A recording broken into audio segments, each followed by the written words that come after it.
کیا آپ جانتے ہیں کہ دنیا کے سب سے بڑے دماغوں میں شمار ہونے والا یہ شخص بچپن میں ہی کمزور اور نالائق سمجھا جاتا تھا؟ یہ کہانی ہے البرٹ آئنسٹائن کی، ایک ایسا انسان جس نے ہمیں بتایا کہ وقت اور خلا صرف گھڑی یا فاصلہ نہیں بلکہ کائنات کے راز ہیں۔ آئنسٹائن صرف ایک سائنسدان نہیں بلکہ ایک سوچ، ایک تحریک اور ایک انقلابی نظریہ جنہوں نے دنیا کو ہمیشہ کے لیے بدل دیا۔ البرٹ آئنسٹائن 1879 کو جرمنی کے شہر اولم میں پیدا ہوئے۔ وہ کوئی غیر معمولی بچہ نہیں تھے۔ حقیقت تو یہ ہے کہ شروع میں وہ زیادہ بولتے بھی نہیں تھے۔ ان کے والدین اور رشتہ دار فکر مند تھے کہ شاید یہ بچہ ذہنی طور پر کمزور ہے، لیکن اندر ہی اندر ان کے دماغ میں ایک الگ کائنات جنم لے رہی تھی۔ جب انہیں پہلی بار ایک کمپاس دکھایا گیا تو وہ گھنٹوں اس کی سوئی کو دیکھتے رہے۔ وہ سوچتے، آخر یہ سوئی کیوں حرکت کرتی ہے؟ اس پر کون سی طاقت اثر انداز ہو رہی ہے؟ یہ ایک معصوم بچے کا سوال تھا، لیکن یہی سوال ان کے پورے سائنسی سفر کی بنیاد بن گیا۔ آئنسٹائن کی تعلیمی زندگی آسان نہیں تھی۔ اسکول کے اساتذہ انہیں سخت ناپسند کرتے تھے کیونکہ وہ ہر چیز پر سوال اٹھاتے تھے۔ ان کا کہنا تھا کہ آئنسٹائن ضدی ہیں اور کبھی کامیاب نہیں ہوں گے، لیکن حقیقت یہ تھی کہ وہ رٹے کو بیکار سمجھتے تھے۔ ان کا ماننا تھا کہ علم کا مطلب ہے سمجھنا، نہ کہ محض یاد کرنا۔ اس ضد نے انہیں اسکول میں ایک کمزور طالب علم بنا دیا، لیکن یہی ضد بعد میں ان کا سب سے بڑا ہتھیار بنی۔ آئنسٹائن کا تعلق کسی امیر خاندان سے نہیں تھا۔ ان کے والد الیکٹرانکس کا چھوٹا سا کاروبار کرتے تھے جو اکثر نقصان میں رہتا تھا۔ اس مالی مشکلات کی وجہ سے آئنسٹائن کو بھی کئی بار اپنی تعلیم ادھوری چھوڑنے کا خطرہ لاحق ہوا، لیکن علم کے لیے ان کی محبت نے ہر مشکل کو شکست دی۔ 1895 میں آئنسٹائن جرمنی چھوڑ کر سوئٹزرلینڈ چلے گئے۔ وہاں انہوں نے تعلیم حاصل کی اور گریجویشن مکمل کیا، لیکن پھر بھی انہیں ملازمت نہیں ملی۔ سوچیں، وہی آئنسٹائن جس کے نظریات آج دنیا کی بنیاد ہیں، اس وقت نوکری کے لیے در بدر پھر رہے تھے۔ آخرکار انہیں ایک چھوٹے سے پینٹ آفس میں ملازمت ملی۔ یہی وہ جگہ تھی جہاں بیٹھ کر انہوں نے کائنات کے سب سے بڑے رازوں پر غور کیا۔ 1905 یہ وہ سال ہے جسے سائنس کی تاریخ میں معجزاتی سال کہا جاتا ہے۔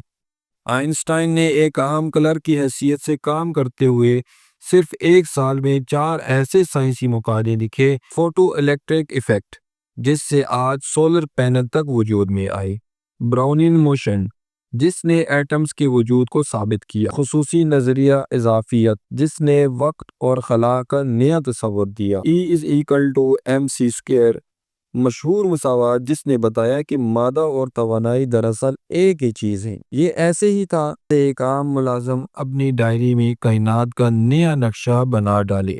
آئنسٹائن نے کہا کہ وقت اور خلا الگ الگ چیزیں نہیں بلکہ ایک دوسرے سے جڑے ہوئے ہیں۔ اگر کوئی چیز روشنی کی رفتار کے قریب حرکت کرے تو اس کے لیے وقت آہستہ چلنے لگتا ہے۔ یہ بات اس زمانے کے ناقابل یقین تھی۔ لوگ ہنس پڑے، مگر بعد میں جب تجربات نے اسے سچ ثابت کیا تو دنیا حیران رہ گئی۔ آج GPS سسٹم سے لے کر اسپیس مشنز تک سب کچھ اسی تھیوری پر چل رہا ہے۔ اگر آئنسٹائن نہ ہوتے تو شاید آج ہم زمین پر اپنی پوزیشن بھی صحیح نہ بتا پاتے۔ میں لوگ انہیں مذاق سمجھتے تھے، لیکن جیسے جیسے ان کے نظریات تجربوں میں سچ ثابت ہوئے، دنیا نے انہیں جینیس لیونگ مان لیا۔ 1921 میں انہیں نوبل انعام ملا۔ دلچسپ بات یہ ہے کہ نوبل انہیں ریلیٹیوٹی پر نہیں بلکہ فوٹو الیکٹرک ایفیکٹ پر ملا۔ آئنسٹائن صرف سائنسدان نہیں تھے، وہ امن پسند بھی تھے۔ وہ ہمیشہ جنگ کے خلاف آواز بلند کرتے، لیکن دوسری جنگ عظیم کے دوران جب نازی جرمنی ایٹم بم بنانے کے قریب پہنچا تو آئنسٹائن نے امریکہ کو خط لکھا کہ وہ بھی ایٹم بم تیار کرے۔ بعد میں جب ہیروشیما اور ناگاساکی پر ایٹم بم گرایا گیا، اگر مجھے پہلے پتہ ہوتا تو میں یہ مشورہ کبھی نہ دیتا۔ آئنسٹائن مذہب کو اندھی تقلید نہیں بلکہ حیرت اور جستجو کے طور پر دیکھتے تھے۔